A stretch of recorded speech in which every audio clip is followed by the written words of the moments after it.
This is the Empress evolution.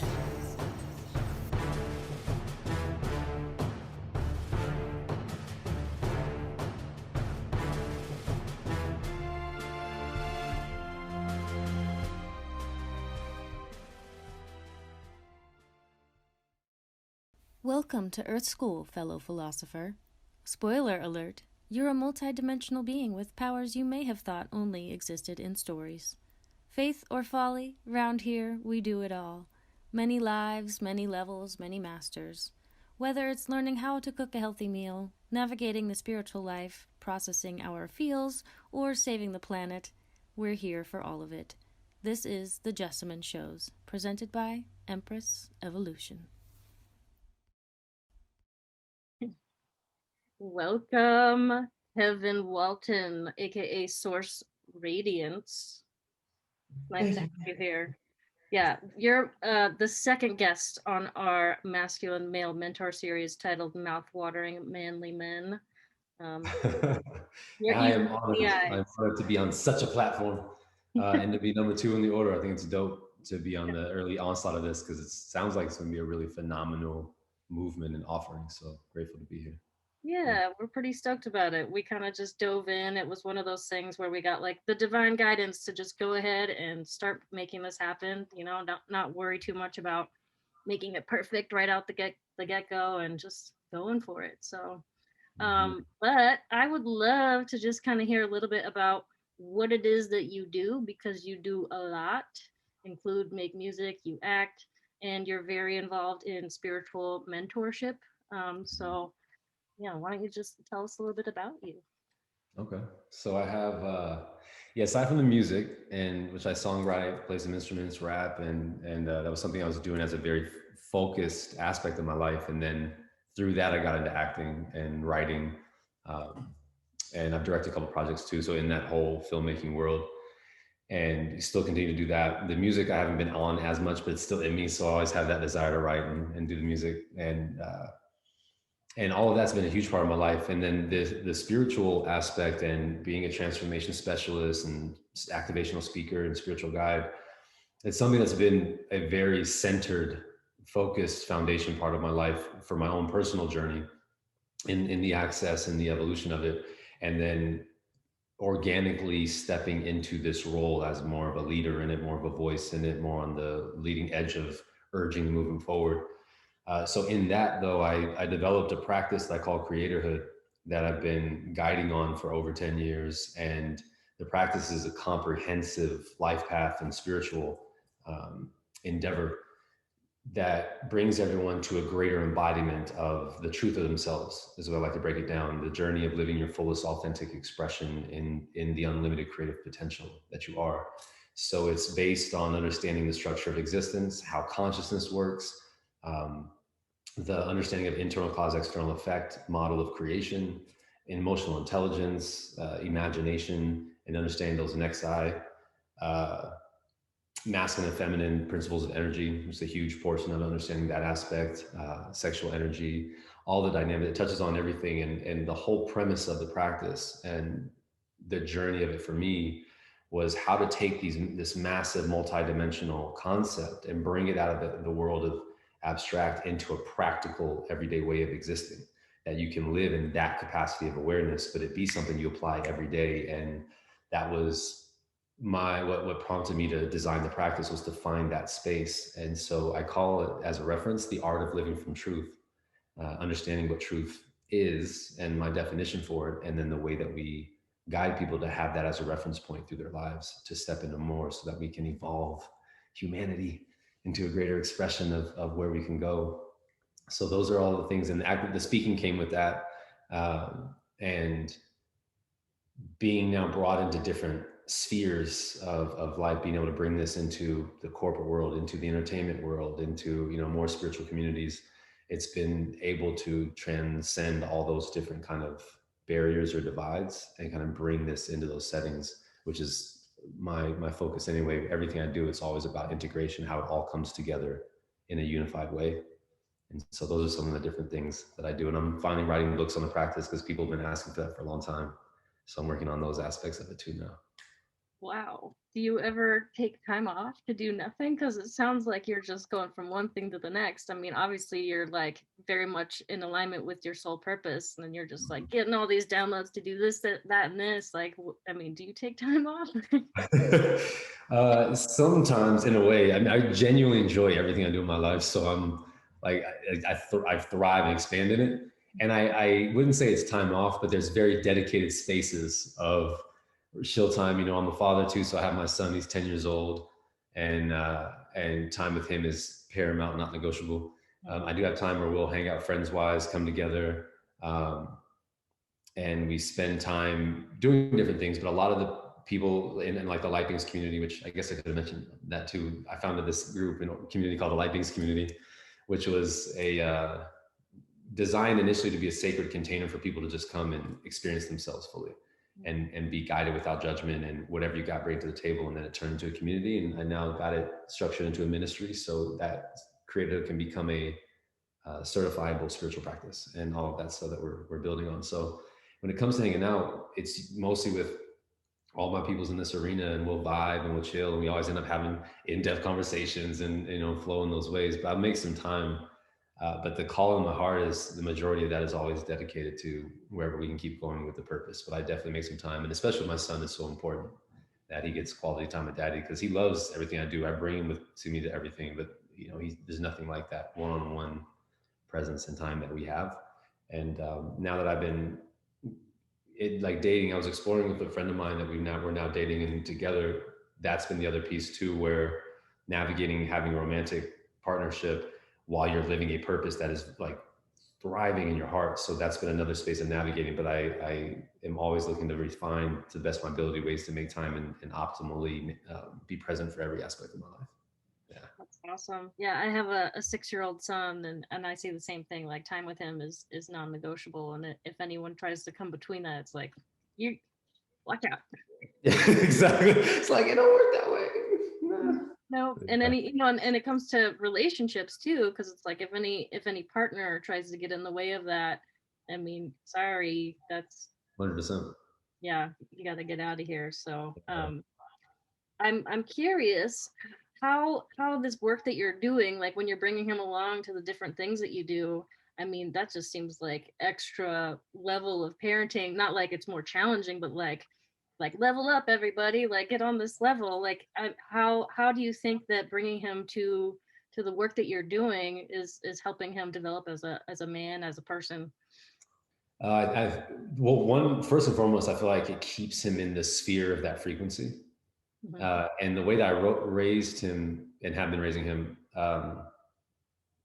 he's kind of been my, you know, the experiment of what is it like offering this type of guidance to a child from day one, and how he responds to it, and what ways to, you know, get it to land. And then with some of my friends' kids, I start offering insight for them too. And we have children's programs and parenting programs that we'll be developing too with practice. And what I find with him is, in every respect, when I would take him to the studio and I record, or I bring him to auditions on sets, he was so used to it. So he just, as long as he was vibing with me, it was cool. He got into the acting for a little bit too. And then by the time he got to age 4, he's like over it, over these auditions, over this. If it ain't a direct booking, I'm not doing it. And then even if it was a direct booking, like, yo, Zen, I booked this gig. They asked if you were available. You want to come do it with me? It's a commercial. We'll be on the airboat, blah, blah, blah. And he's like, you're gonna be shooting it with me? Yeah, that's fine. It's like, so it's a funny thing, but he's like, I have other things I'd rather be doing with my life right now than being on set. So it wasn't just for him, and I wasn't going to force it on him. So, but when it comes to this work and he comes to my events, it's really cool because it's two things I notice about it. There's a community aspect to it. So when we do the gatherings, you know, other people, they'll bring their kids, the kids will hang out and vibe while we're dropping insight. And sometimes the kids will get involved in it, some of the exercises, and be with us. And with Zen, I've always raised him in a very specific way. Which is why I teach in this workshop, Parenting from Awareness, where from day one, it's been about exploring some very important premises with being a parent, right? Like being vulnerable with your child is absolutely vital. Recognizing your child's sovereignty while you guide them into making decisions within it is really important. So with Zen, it was always like, even when he was younger, Daddy's gonna take a shower real quick. So while Daddy takes a shower, what would you like to do while I'm doing that? And he'd go, I want to do this. So it's like, cool. So then he does that, because he felt like he made the decision. he'll sit there and do that. I don't have to put a barrier around him, do anything. I'll just go shower. And that was always our dynamic. I would create spaces for him to make choices. And granted, I would guide his choices in certain containers, because, like, left to his own devices, he'd be like, yeah, I don't want to ever eat vegetables or fruit or any of that. Just like, just, cookies. So it's like, I'll give him options for dinner and go, what would you like to eat? So he can make a decision. And if it's the same thing again, well, let's make an adjustment. Or vegetables, what do you want for this, that? And because of that, he's always had this room with me to explore himself. And then with the insights and him being around it, and if people are bawling and he sees me working with people and getting them to work through emotions, or everyone hugs when they come to my events, everyone connects. He sees this world of people that are like facing conflicts and having, and finding ways to meet in this peaceful space after. He's seeing people go through all these emotional things, and it's honored and celebrated, and then they adjust after. So he's witnessing this world of, it's safe enough to feel your emotions, no matter what's going on with you. We can guide you to a centered space. Whatever daddy's doing, everybody's listening to him. It's like he's just getting used to these things. And he'll sit on stage, like there's in certain events when I'm teaching, he'll be sitting right behind me, just kind of doing his own thing, and then like chilling with me. And if he wants my attention, I'll turn and I'll go. Like we establish the dynamic of him understanding while I'm guiding, it's important. So if you come by, just say, excuse me, then I'll check in with you, then we'll see what's up, and then I go back to it. And we have this really dope relationship. And then as a result of that, now that he's 10, he's way more vocal, way more open. So we have in-depth conversations, way more vocabulary. So I get a chance to see how he feels about certain things, and he asks my insight on it. And it's just, we have such a strong, connection in that. So like, he'll tell me what's going on with him. And because I don't judge where he's at, even when he would get in trouble, I would always express to him why, this or why that, the decisions we make, the consequences, but I never made him feel like he was bad or wrong or any of that, because we don't operate like that in my practice anyway. It's not duality consciousness. So there's no good, bad, right, wrong, positive, negative. There's just alignment and misalignment. There's integrity, and there's understanding whether you feel expansive doing something or limited. Even with like curse words for him, I told him, because I remember when because I curse sometimes, I don't feel shit. So I share, and one time I remember him telling me, I think because he got it from his mom and their grandma, they were like, he's like, no, Daddy, that's a bad word. And I turned to him and I go, okay, let's have a conversation. I said, first of all, there's no such thing as bad words. Second of all, there are words that you haven't earned the right to use yet. And I said, if you become more articulate and you have more of a command of the English language, you will have earned the right to use those words. Until that happens, they're not accessible to you. And so he never uses them, never trips about it. And he's like, and he understands it, because, sometimes when kids do it, we laugh or you get a rise, and you want to catch that, because then they're like, I can do stuff that gets this reaction. So we would always catch that. Me and his mom, sometimes he would say something and we'd be like, because it would be funny. And I had to catch certain things when he was younger. And one example of this, I'll just say this real quick. We were, because, there's such sponges, as so I was walking out of the kitchen and he was following behind me. I didn't see him yet. And I walk in the living room and he had taken all the DVDs and Blu-rays out of the drawers and out of their cases, and they're all over the floor. And I turn around and I go, what is this shit? And he go, and then he just walks up behind me and I go, Papa, what'd you do? Right. And I didn't know that he just took all that in. So later that night, we're watching a movie and the movie freezes, right? It just stops moving. And he gets up and he goes, what is this shit? And I was like, you had to hold that, like, don't react. So the journey of like being with him and getting him to understand his own sovereignty and responsibility and his openness to me teaching, because he really, I'm always getting him to recite things, getting him to practice stuff. So he's really taken it all in, and it's been a really dope journey. And him being with me, he always says, I love being with you no matter what you're doing. Sometimes I'll end up getting tired that I'm over it, right? And he's like, he knows that, but he's really patient. He really rocks with me. But I can see the work land, because I can see how he speaks. He can feel the difference of energy in different spaces, and even when he talks about even the difference between the households, like, he's a very aware child, and he's really taken to this work really beautifully in his own organic absorption and from the direct exploration, like getting him to meditate and tap into other spaces. But he loves seeing what I do in the way that I do it, and he just enjoys it. I don't know if it's something he'll ever want to do on his own accord. I don't know if that's something that's landed for him yet, but in terms of being a part of it, he's been such a trooper, and has enjoyed it so far. That's awesome. Was it like that for you when you were growing up? Did you have any of this similar sort of like mentor and healthy parenting tactics, or was it a little different for you? Um, it was different in the sense that like my parents they raised my brothers and I to be very independent thinkers, right? And do for yourself. Um, they beautiful humans. I had a very beautiful childhood. Aside from a few experiences that were very jarring and intense, overall my childhood was dope. But there's were moments of parenting in that old adage, being um, physically punished for things, being um, that whole notion of why because I said so shit, which there's no information we can do with that. So I learned how to be sneaky about shit. Cool, so just don't do it when you're around. Got it. Like those things. But they always encouraged us to speak for ourselves, think for ourselves, and get the information you're looking for. Don't just take things at face value. But both my parents are very like that too in themselves. Like they're very independent spirits. They both went through really tumultuous childhoods, and so they wanted our lives to be better. And we've gone through the journey of them struggling, being broke, being middle class, and us being in that space. But in terms of like the spiritual path, like my mom. Always explored the nature of spirituality. They both were raised up in a certain religion. Neither one of them wanted to rock with that. So they never forced that on us either. They're always like, discover for yourself. And I had my own personal experiences early on that I tapped into that I just didn't know what to make of because no one was talking about stuff like this in the 80s and where I was. So whatever I was tapping into, I was just like, whatever. Let me go play sports. Let me go have some fun. And then it just kept rocking. But as I would grow and I would tap into things, I just start seeing things differently. And then my mom put me onto this book called Seth Speaks. And she hadn't even fully absorbed the notion of that book yet at the time. But she's, again, just always curious and exploring. And my parents, again, are very independent in thought. So when I got that book, it was, before that, I had read Conversations with God, and I was like, dope, this is cool, something that's different in thought. I resonate with this.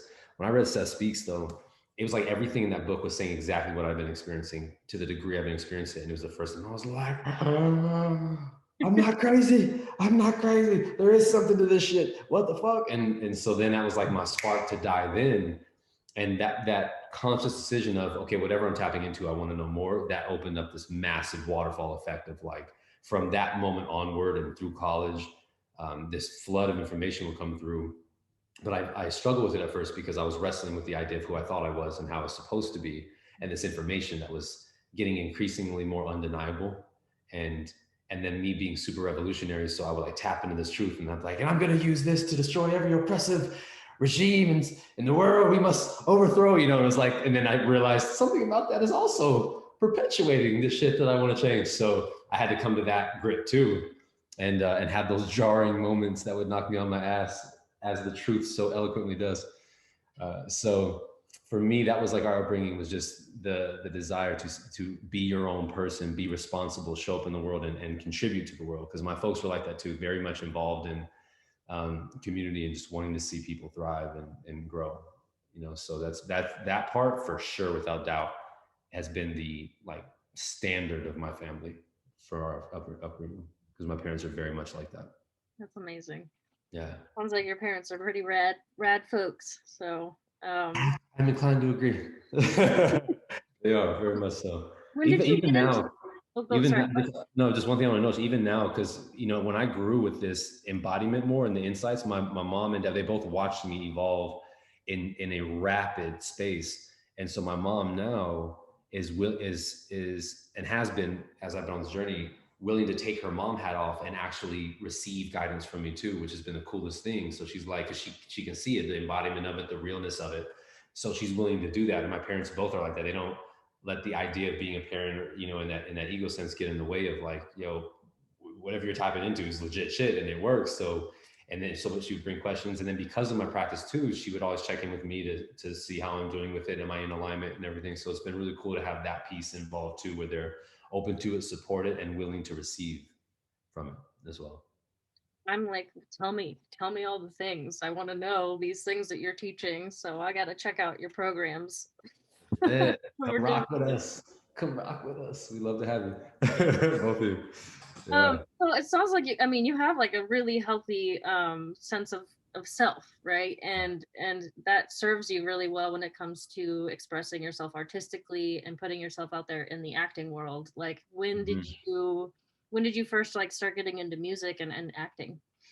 I started getting into acting when I was in middle school, a part of this program they had, and that was just a couple of stage things. And then I went away from it. And with music, when I was in middle school, I would write some songs, and me and my boys would like rap. And there used to be this little, I don't remember what the name of it was, but this little voice recorder thing that had a cassette tape in it. And then the plays that you would walk around and had a little like mic in it, and we would rap, put on the music and sing to it. Singing was awful. No notes, no understanding about that at the time, but we'd rap into it. And then my buddy was like, yeah, this is gonna be dope. You're gonna do a thing. I'll be your manager, this and that. We were little kids. And then that we just went away from that. And then when I was back in college, the spark of that came through again. And I started like with some of my buddies from Texas and everything, we just started freestyling a lot more and started, writing again, and all that came back. And that prompted me. And I used to play football in college, but I had a lot of issues with the way the business side of things were with the NCAA. And so I was uninterested in experiencing it in the NFL. Mm-hmm. So I just didn't even go to the pro day or the combines to compete for that. So I got into music. I started working for a couple of underground record companies and built my own record label to just put my own music out and do my own thing. And that was just in me. I started with spoken word, and that evolved into the rapping. Mm-hmm. And I had this message stuff I wanted to share, and I wanted to do it that way, but I was still, wrestling between ideas of myself and more of that truth coming through. Then through the music, at an entertainment event that I performed at, got off stage, and a couple people were like, yo, you ever thought about acting? I was like, yeah, I'm down. And they said, come audition for our film. And I auditioned, got the lead role of the film. And after the second day of shooting, I was like, this I am doing all the time. And that was like sparked me in that now. So then from the music, the acting started picking up, and I started exploring that. And what's interesting about my life and journey of it is I realized as I was continuing on, and through the course of all this, the spiritual access and the willingness to share kept growing. So if I was on set with people, dropping knowledge or shit, it was like, that's just how people knew me. Music, always dropping knowledge in that shit. We're chilling out in court, dropping knowledge in that shit. It was always. So that just kept dominating everything, getting bigger and bigger. But what I noticed was in music, in being an athlete and acting, there were so many different breakthroughs and discoveries of self and how life works in each. So like, I was always intrigued with sports on the capability of the body and about momentum and energy. It's like, why would everything be going a certain way and one play happens and everything changes? And I was always intrigued by that. Like, what is that? And then with music, it was the same thing. When I'm performing, it was like knowing when I feel connected with the crowd or when I don't, and how to adjust it and how to speak to people and like catch the rhythm of that, of the energy around us and what is that. And then with acting, it's like you're literally a professional human being. So you're studying the nature of sociology and psychology, and why would they say this, and why is this scene playing out like this, and then it demands you access different aspects of you to bring a story to life. And one thing a really dope acting coach in New York named Tom Todoroff would always say, either get the story or they get your issues. Because if you have limitations around certain things come through in the story of your role, you're gonna hit an edge of a threshold and a block, because you won't let yourself freely be vulnerable in that space if you haven't addressed that thing. And so he would do these weekend intensives with him, just 2-day intensives or a week-long one in New York. And you'd watch that happen on stage, where we would act out a scene, and you would see people's performances like, and then he would uncover certain things about them personally. And all of a sudden their whole performance was suddenly a Broadway epic performance. And I was like, this shit is dope. And I resonate with him because certain styles and the way he teaches was very similar to certain ways I would guide in my spiritual practices. And so I understood what he was getting at. And so I noticed where certain practices I would play with on how I would, keep, absorb lines, or how I tap into certain emotions. There were things I would play with, because I didn't have like, say, a one set method of acting. It was just like uncover whatever's in here and see how I bring this character to life. And that's kind of what he would encourage us to do. And so that all these different insights would come, and I would see how they would correlate to the constant stream of spiritual information that kept flowing through me. So it's been, and through all of that, I included that in developing the practice, so that it's what supported it being so comprehensive, was understanding these dynamics. And each one kind of built. So it was like athlete, music, acting, and then all the while transformation, spiritual guidance, activational speaking, and all that just kept flowing. And then it became super dominant to where that was now the focal point of my life, and everything else became included with it. So it's Wow. been quite an interesting journey. Yeah, it's okay. So now I want to ask you a couple things about music, and that is like Okay. in the music scene, especially in the rap world, like a lot of it was like based around like, disses. You've seen that a lot, like when it comes to rap battles and stuff like that. I'm a big fan of like the rap battles where they're like, yeah, it's a compliment battle.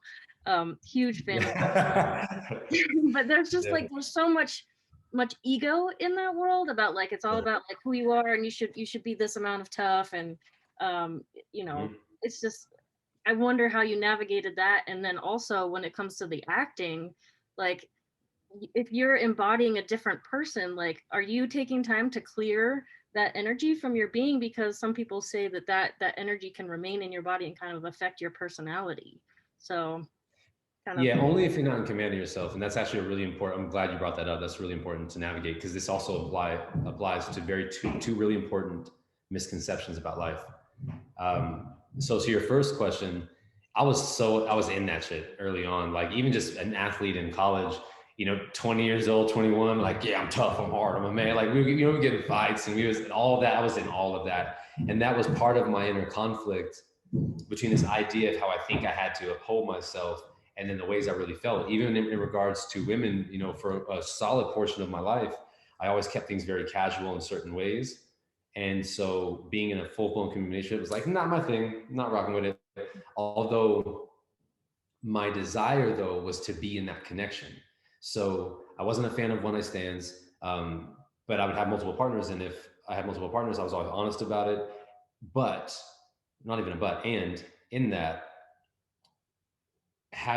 wanting to be in connection and have sex with them more than once because I still love the vibe of connecting with someone that way, or laying up with them and being with them. And it was interesting because one of my this girl and I that used to date in college for a little bit, she's now a really awesome friend of mine. Also is received like the journey of this practice with me too. She expressed this to me once when we were out of college and was like, it was interesting where even though you were always honest with us about like whether you were being committed or casual, just what you were doing, she was like, when I was with you, it felt like it was just me because I was present with her, like, and that's how I was with any girl I would see. I was present, but the notion of like, yeah, being able to get a lot of girls was still there, but there was this softness too where I was like, I love vibing, but then if it got too close, there was this space of terror when it came to vulnerability from experiences I didn't know how to process when I was younger. And so then it was like, nope, that's not happening. So you can imagine the mind fuck of that shit and the dramas that ensued from the experiences where someone's like, well, you say this, but you feel like this. And when it comes to feminine energy, it's that intuitiveness and feeling. So me hitting those edges, it was an interesting space. So during that time period, it was that hard, music, hip hop, get the girls, be tough. And it was interesting because my music was always dedicated to having something to say. Right. And also getting the girls and being smooth and that stuff. And there was like that range, but it was always poetic and articulate and passionate about life. So I wrote battle raps and I played with battle rapping and freestyling and ciphers, but that wasn't my MO was like consciousness, revolution, and that vibe. And that's kind of where the lane I stayed in. And as a songwriter, I write whatever and play with whatever in different contexts. But that wanting to have that edge and be tough was very much an aspect of my journey that I had to shift through to realize what was really happening inside of me when I thought that was supposed to do, and what it meant to actually be a strong, present, like in command of oneself man that isn't the boyish notion of like, I'm tough, I can I can dominate the space, I can, all those misalignments here, blah, blah, blah, stacked misalignments there. So I had to mature from that. And I did, thankfully. And that journey of that offered a lot though, because I understand the premise of that for other men that we guide into being more, so that was a part of the journey for sure, without question. And then with the acting aspect, energy is all energy and it's all contingent on us. So when you allow yourself to feel freely, nothing sticks around. Energy, it comes, you honor it, it flows. And that's what our emotions are designed to do. It's like if anger comes in, I go, oh, what's up, anger? Anger's like, yeah, what's up? Here's the insight I get from it, and it moves. They don't want to stick around. When I'm playing with identities, it's the same thing. If shadow aspects come up, I honor it, it integrates, it moves. All of that happens now with me more embodied with this practice because I'm very much in command of myself, and I allow myself to feel everything freely. There's no judgment about it. When we have a judgment about feelings, we then experience it in distorted, heavy ways. But there's no such thing as like positive and negative energy in context of good or bad or right or wrong, or it automatically being heavy as in dense, because you're still more than all of it. And you're still a part of the all, like you're expansive who you actually are. So we have the ability to feel anger and still go, anger, what's up? You know what I mean? And that be a legit thing, as opposed to being like, anger, ugh, I'm not angry, it's fine. You know, and all those things that will play out. And that's what creates those experiences of it feeling like it's low vibe or heavy, but it's not in and of itself. So whenever I play a character, I love playing with this stuff so much that I can go to whatever depth and then come right back out of it and it be authentic. But I also teach that, like there's a part of the practice called emotional efficacy, which is where you actually go to the edge of your emotion as far as you can take it. And then in that space, it creates your ability to command more space wherever you are. So then and the command surrender principle is how all of existence works, meaning that there's a centered space that then guides energy in a given direction. And then you allow that energy to do what it's designed to do as you guide it. So it's not like control and submission. It's right, it's a centered space, and then you let it do what it's designed to do. And that's how I play with it. And that's how I teach. So even when I get people who talk about being an empath, you know, there's the notion that when an empath means you take on other people's energy, and that's completely untrue. That's not how it works. It's an internal cause, external effect. So when you're feeling freely, right, then, which is all being an empath means, right? It means I let myself feel, right? I can feel the field. I can feel in connection with you. I can feel. But whenever we feel things inside of us, the notion of say, like if you walk in a room and you were feeling joyful, and then someone else shows up angry, and now all of a sudden you feel angry. The notion is I took on their anger. In truth, your witnessing of their anger revealed where you have not been at peace with your anger. And now you're feeling where you are at peace with it. And because the primary rule of emotional intelligence is if I know how to identify and process what I'm feeling, I'll always take responsibility for it. If I don't know how to identify or process it, I'll blame something else. And that's what happens. It's just a lack of awareness. So when you realize that, you own it. And then when you step into a room from there on, when you take more command of your emotions, of yourself, of your consciousness, you walk into a room, people can come in with whatever they want. And then you're the centered space that all of it transmutes with your presence. And so in order to do that, you must first be in your empathicness, which is feel freely. And then you have to know how to actually process and integrate your emotions and then command them. And that's what isn't often taught, because what I found is most people just take life as it is and they don't explore it further enough. So they go, yeah, this is just how it is. I read this in the book, this is the experience of, but there's something more than that. And that's what I guide people in Creatorhood. So that same premise is the same thing with acting. I'll take a character wherever I got to, and then I'll shift right back and then chill. Right? But because I don't have a judgment about it. I love what you said about all of this seems like it has to do with vulnerability. And I keep thinking back about the story of you and this lady, and you felt like you wanted to be close to this person, but there was something that wouldn't let you inch past that spot. How did you get past that? Because I think vulnerability this is just huge. Like, it's not just like I feel it too, men feel it too, you know. If you could talk about like how you broke through that vulnerability piece, because I'm sure that helped you with acting, that helped you with like once you broke through. So how did that all interplay when you? Yeah, you know what I realized was what really landed it for me was ownership. So ownership of self is responsibility and accountability, right? Like that's my equation for it. Responsibility plus accountability, ownership. So ownership is what it took. When I started having really honest conversations with myself and owning my choices, it brought up so much fucking shit for me to face. because I had to really take an honest look at myself. You know, you have the idea of like, yeah, this is where I'm at. And I start taking an honest look at shit and I'm like, oh shit. I got some things to address to make this the actual thing. So my willingness to do that, because I wanted to know edges of myself that I wasn't accepting yet. And that's what I realized is we're only vulnerable wherever that self-acceptance stops, so does our vulnerability. And that was a huge realization for me. What also came with that was understanding that vulnerability is actually the source of our greatest strength because of that. Right? It's our open, honest expression of self. If you're living open, honestly expressed, you're in ownership of yourself, which means you own the space wherever you go. And then in that, because it's open, you're willing to see and be seen. You're willing to give and receive. You're willing to, like explore. And where I wasn't, I didn't know what to make of it. I had this it was a constant inner conflict. And when I realized the way it started showing up in other areas of my life, that was the thing that started to change it, where I was like, why do I keep making really dope moves and things will progress and then they stall? And I started noticing that pattern in all kinds of areas in my life. And I wanted to know what that was. And then what came through was this bursting insight and painful awareness of those decisions I made and things I struggled to accept about myself and ways I would act out of avoidance in that. And that like face-to-face moment had just like opened that up. And all of a sudden, I remember the moment it really landed for me, where I had this experience with this woman right after my son's mother and I had ended. And it was like, and it was just supposed to be something that was chill and casual for a little bit. And all of a sudden, this massive bursting amount of love came through me in connection with her. And I was like, what the fuck? It was like getting hit in the face with a brick. I was like, the fuck was this? Right? I was like, what?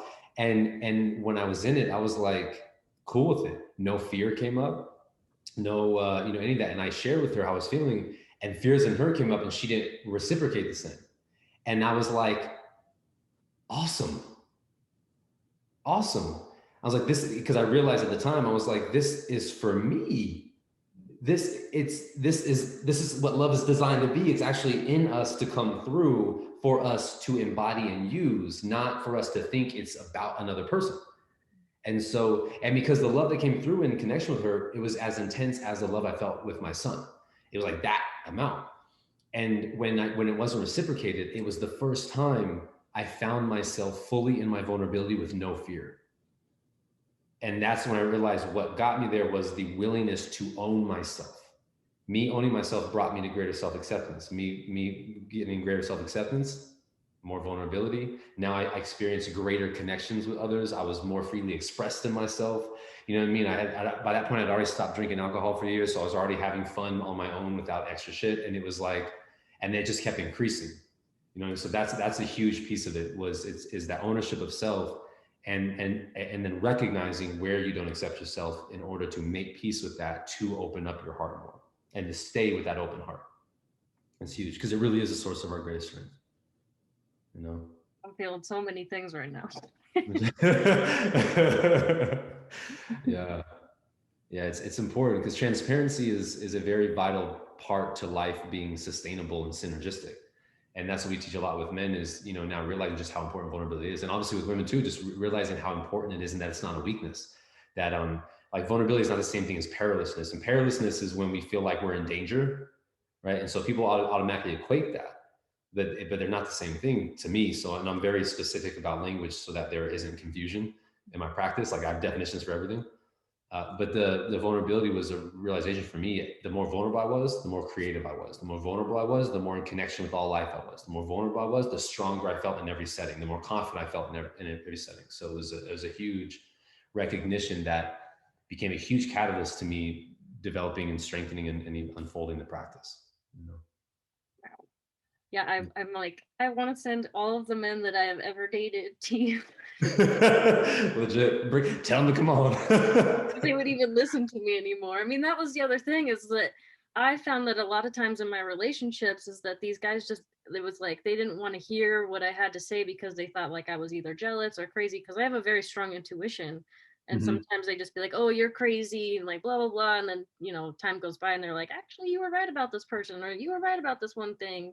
And so I'm just wondering, what is it about men that makes them not want to listen to what women have to say? Is there a way that women can address how they have concerns in relationships? Is it about Yes. the verbiage we're using? Yeah, and vice versa, because when it comes to masculine and feminine energy, which is inside of us, right? Like it's the principles of energy. So, and then we get to the man woman thing. But when it comes to the energy, you understand that it's always a relationship and partnership. And there's actually two ways of experiencing it: the aligned version of it, the way it's meant to be experienced, and then the misalignment. And a lot of times we actually communicate from the misalignment and behave from the misalignment, and we think that's just the way it is. So like feminine's approach to masculine in alignment would be things of exploring, like, hey, just want to bring to your attention, you know, I feel like this kind of thing with them, but let you know, check it out for yourself. Just I wanted to let you know that I'm feeling this kind of thing, where there's this, I honor you and your sovereignty, and I'm bringing some insight that I'm tapped into for you to utilize, not telling you what you should do. Because just like anyone that's emotionally mature responds emotionally like children do. You push a kid to a certain space, the natural reaction is to rebel, right? You dictate to someone instead of like meeting them first to have a conversation. Because I would notice even with this work, it's like my ability to be in connection with people and truly honor them where they are is why they're so receptive of me, and then guide them to more, because I genuinely want to see everyone step into more. I also don't have a judgment about them not being there. You know what I mean? Like, I don't give a shit what someone's done. I genuinely have got to a place where it's like that, all love. And so there's a receptivity in that. So the same things in partnership is, if you can see them and meet them and then offer, that's different than let me tell you what you got to do, unless the situation calls for it. In certain instances where the immediacy is the assertive masculine stuff of, yo, tighten the fuck up, right? But there's a space for that. And then there's a space that's like, listen, I want to share this with you, you know, and it be that offering. And the same thing is for change. Like if a relationship feels like it's stalling or it's fading out, the conversation, the remembrance that it's a partnership and a support system, not a battle and competition, where a lot of relationships play out in battles and competitions, right? Which is all the misalignment. Like, no one's ever honest in an argument, ever. I say this all the time, but it's a true statement. When people are arguing, no one's being honest about what they really want to say. They're too busy wanting to feel powerful to be right, because somewhere in there they don't. And that becomes the way people communicate. They're like, maybe if I say enough mean shit to you, you'll finally shape up. And it's like, that never works. But nowhere in humanity have you seen that become a sustainable practice. But we still do that shit, right? And that's from our missing, you know, alignment of emotional intelligence. So when you realize the way everything's designed to function in the support system, you realize the ability to go, I see you and I honor you, and I want to share this with you. Right? Or like, you're capable of doing so much more, and I know you have dreams, and this is the space we're in. So if there's anything I can do to support you, wake up, like, what could it be? But I want to bring that to your awareness. You know, it's like, I'm here with you, and I want to make sure you're being held accountable. And then you're going to find out quickly if you're with someone who also wants to be held accountable, because sometimes people will get defensive because they don't want to own the shit. Of which case, then you go, cool, so this probably isn't the standard of relationship I'm gonna rock with, right? So then you got to know to dip. But you won't always know whether that's the case or not if you're not approaching it from a clear, aligned space. And that's like, I you know, see a lot of couples too, and it's very easy how quickly a relationship can shift from distortion to a very solid relationship by one or two tweaks that most people just don't operate in the awareness of. You know, it's a very simple thing, and everyone's literally telling the same story with a different shirt on. It's the funniest thing. The things that we struggle with are always the same in every dynamic, and it's hilarious. What are the two common tweaks that you see reoccurring? So authentic communication is one, and authentic communication is not necessarily the same as honest communication, though there's no way to have authentic communication without honesty. But what I mean by that is, when you're truly communicating authentically, it lives in the realm of synergy, which is, I recognize my sovereignty, your sovereignty, and that we're part of creating something greater together. Right? That's how synergy works. It's not selfishness and it's not selflessness, that's probably the number one thing I witness happen in every business, partnership, relation, is the idea of, I give at the sacrifice of myself, which always leads to resentment and bitterness, or I'm just going to take care of me, whatever the fuck you're going to do. And both of those perpetuate distortions in relationship. So the authentic space to me is, here's how I'm feeling in this experience. Here's what I would like to experience. Right? So I can tell you where I am and where I'd like to be. And I want to do it in a way that opens up a space for you to share with me the same, to see if we resonate, as opposed to the notion of you make me feel, which is always untrue. Okay, right? I feel is the most true statement there, right?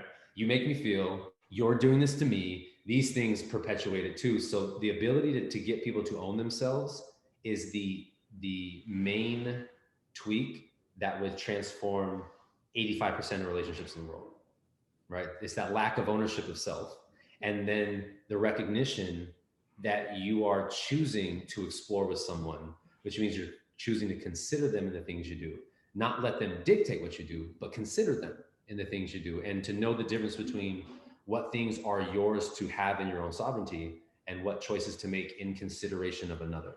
And that aspect of that and understanding that, that notion, man, I've watched relationships go from the verge of divorce to now thriving. And I've watched relationships that divorce was the best choice for them to make, but they didn't know without the clarity, you know what I mean? And getting people to own themselves more brings more clarity, because then they actually have to take an honest look at what they want, what their standards are, and how they're behaving in a relationship. As much as they want to tell their partner it's all their fault, you know? So yeah, it's huge. It's huge. Yeah. I'm going through a divorce, so this is Legit. Okay. Straight up. This is fun for me, and there's been a lot of like cheating and lying and things like that, and I was just like, man, I can't even do this with you anymore. So now I'm looking for my computer charger because my battery's low. Oh, I know it. And I guess the next thing I want to ask about, because this kind of leads into my next thing, is this, like, because there's this lack of communication, or like distorted communication. Mm-hmm. I feel like that ties into what's going in America right now too, because there's like people feeling very differently about what's occurring and what's right, and I've seen a lot of people just straight up do the unfollow, and it's like, I don't see how just silencing someone is going to fix anything. It's like, obviously there's an issue that needs to be addressed here, so how can we begin to have better communication, you know? Like, it's frustrating. It's well, what's interesting about it is it's a perpetual distortion from other misalignments. So a lack of awareness is the birth of all misalignment, first and foremost. And then all misalignment is perpetuated through avoidance and neglect. Yeah. So when we don't want to feel our emotions, we're always looking for ways to avoid it. That's what births counterculture in general, or cancel culture in general, is like, you disagree with me, you're saying some shit I don't like, I don't know how to deal with how I'm feeling, it's better for me just to cut you off. Right. And then because the world, and especially America, has been built upon a misalignment, it becomes the cool thing to do in a world where people aren't taught how to process their fucking emotions. Yeah. Because in all honesty, it's the next evolution of humanity, is the ability to feel freely collectively. And so in order for that to happen, we have to create experiences to bring us face to face with our emotions and the things we've been avoiding. And so the cancel culture lasts as long as people can continue to dodge what they have to face until it gets too loud to ignore. Right. So, like, and you know, the way America was built is a perfect example of this, right? You have a culture that came to this land and started taking it from the culture that was here, to then rebel against the culture they felt oppressed by, only to be oppress other cultures and still want to be a different nation from where you went, right? So there's this inner conflict, and all these things that didn't want to get addressed. Like when they were forming the Declaration of Independence, there was still this taboo shit of like, well, what about slavery? I don't think I want to touch that. I don't think I want to touch that either. Do we have to touch it right now? Let's not fucking touch that right now. You know what I mean? Like that's literally how, like, the way it was built. It wasn't this widespread thing, even though there were men in that time like, yo, slavery's fucking wrong. They're like, I know, but let's talk about it later. Right. And so because it gets swept on the rug, it becomes something. Yeah. Same thing with women. It's like, you know, there's women involved in this too. And they're like, yeah, but no, women, no. Right. And it became this thing of, you're talking about creating a land of free peoples, and thinking that other peoples are not included in that. And they built a country off of that. And all the while, this country is wanting to be a greater inclusive expression of itself. So all the things you swept under the rug keep coming up to be addressed, no matter what. And that notion is just like our lives. We have things we have to address in ourselves and own. We ignore them, they just keep showing up, and they will get too loud to ignore at some point. So if people are doing work like this, or like my practice, other people around the world that are teaching these insights, it's the realization that the opportunity to actually change it proactively is on the table. Yeah. Like we could actually start getting it to shift before it gets too loud to ignore. All the while, though, it's going to keep showing up in whatever way is necessary to get people's attention. So the cancel culture is a side effect of avoidance. It's like, but you know, what's a really awesome moment of this in the progressive empowered way was with Jordan Peterson and the notion of when Canada wanted to enforce a law that you had to call people by whatever pronoun they wanted to be called by. And Jordan Peterson fought that because he said there's something very unnerving about you making a law on what we can say and not say or do. And that was his only focus. But because it was in regards to transgender, people started getting up in arms with him like, oh, you don't want to call people, you're transgender. And he's like, that never was his premise. But instead of him backing down and being like, you're right, I'm sorry, he didn't. He was like, that's not what I'm saying. What I'm saying is this, I'm fucking right about that shit. Deal with your feelings.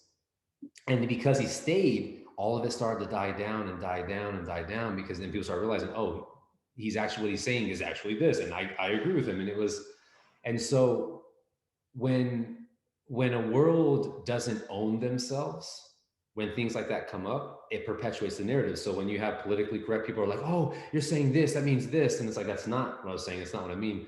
And I also I'm not going to apologize because you don't like what I'm saying. We can have a conversation about that. Mm-hmm. Right? And so, but because we're not willing to process our emotions fully yet, we don't want to have conversations around things that are uncomfortable. The same way it's probably time for you to have a conversation with your partner about certain things, and you don't want to do that. Right? It's like, I'm just going to go sit and watch TV. I'm going to go do something else because I don't want to have these difficult conversations. You know, this friendship is pretty much reflective of a limitation I want to expand beyond. I got to have this conversation with my friend, but it's difficult. Same thing with shit we face in society. It's like cancel culture goes, oh, you're being stupid. Look at this goof. Unfollow, cancel. It's because it's a natural reaction to don't like these feelings. Fuck that shit. You know what I mean? And that's where it comes from. So our journey of guiding people into greater emotional intelligence is how all of that shit dissolves, including racism, classism, and sexism. All of that is a side effect of the same thing. None of those are causes to anything. They're literally side effects. Yeah. You know what I mean?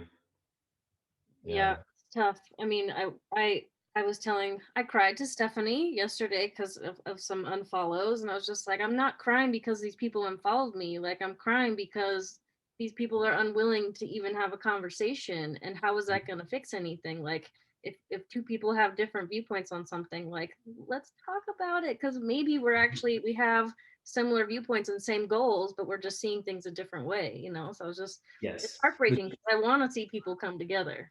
Right. Well, this is what's dope. If that's what you want and you feel like that about it, it's really cool because it shows that you'll be a guiding light. Both of you are guiding lights for that.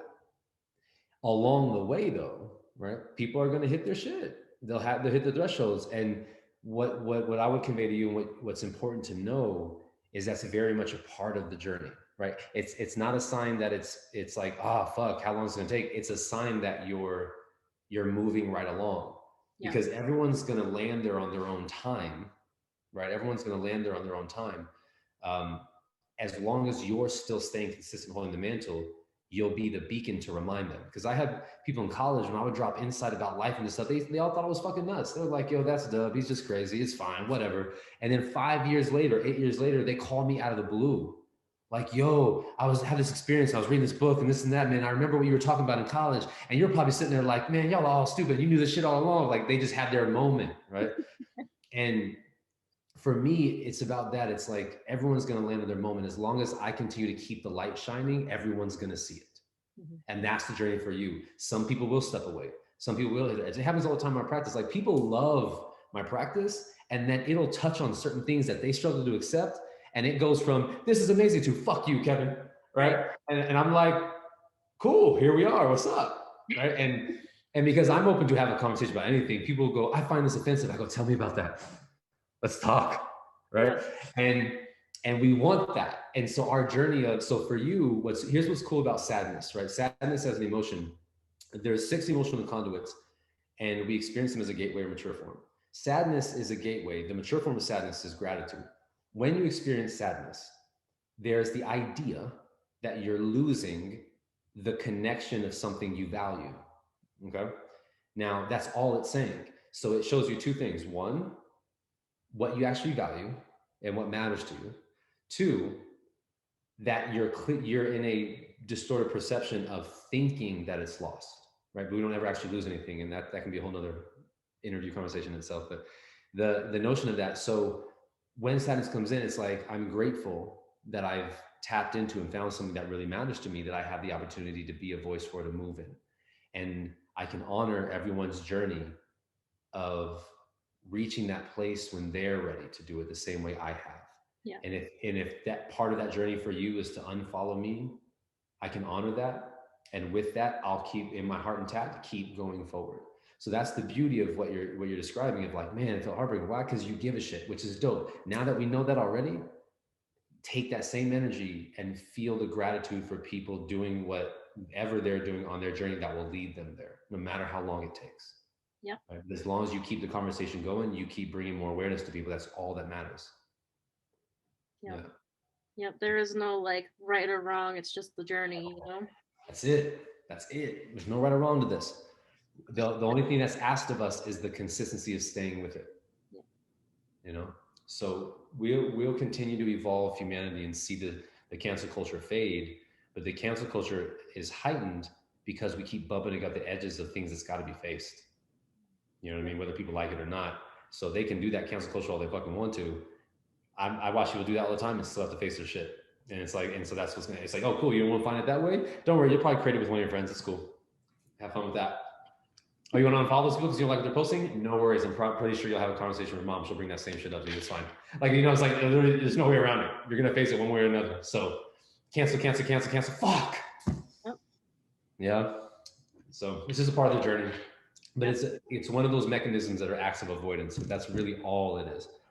We know we want people to have conversations, and I agree with you. It's if people understood how much we relate to each other, we'd have a different way of functioning as a species, and we find more of that out when we're willing to have conversations with each other. So as long as all of us who know that continue to keep that going, everyone will catch on. You know, it'll yeah. I love that. Mm-hmm. Steph, do you have any other final questions?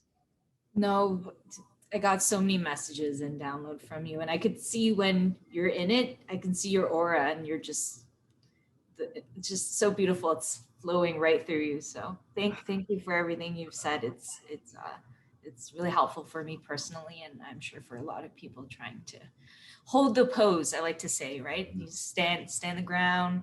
100%. It's hard to hold the pose. Yeah. It can be, for sure. Only until it's not.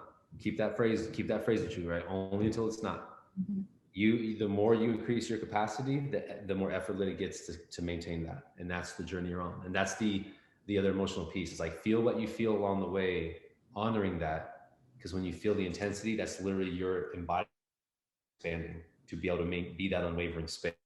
Know that at some point it will. I look forward to that.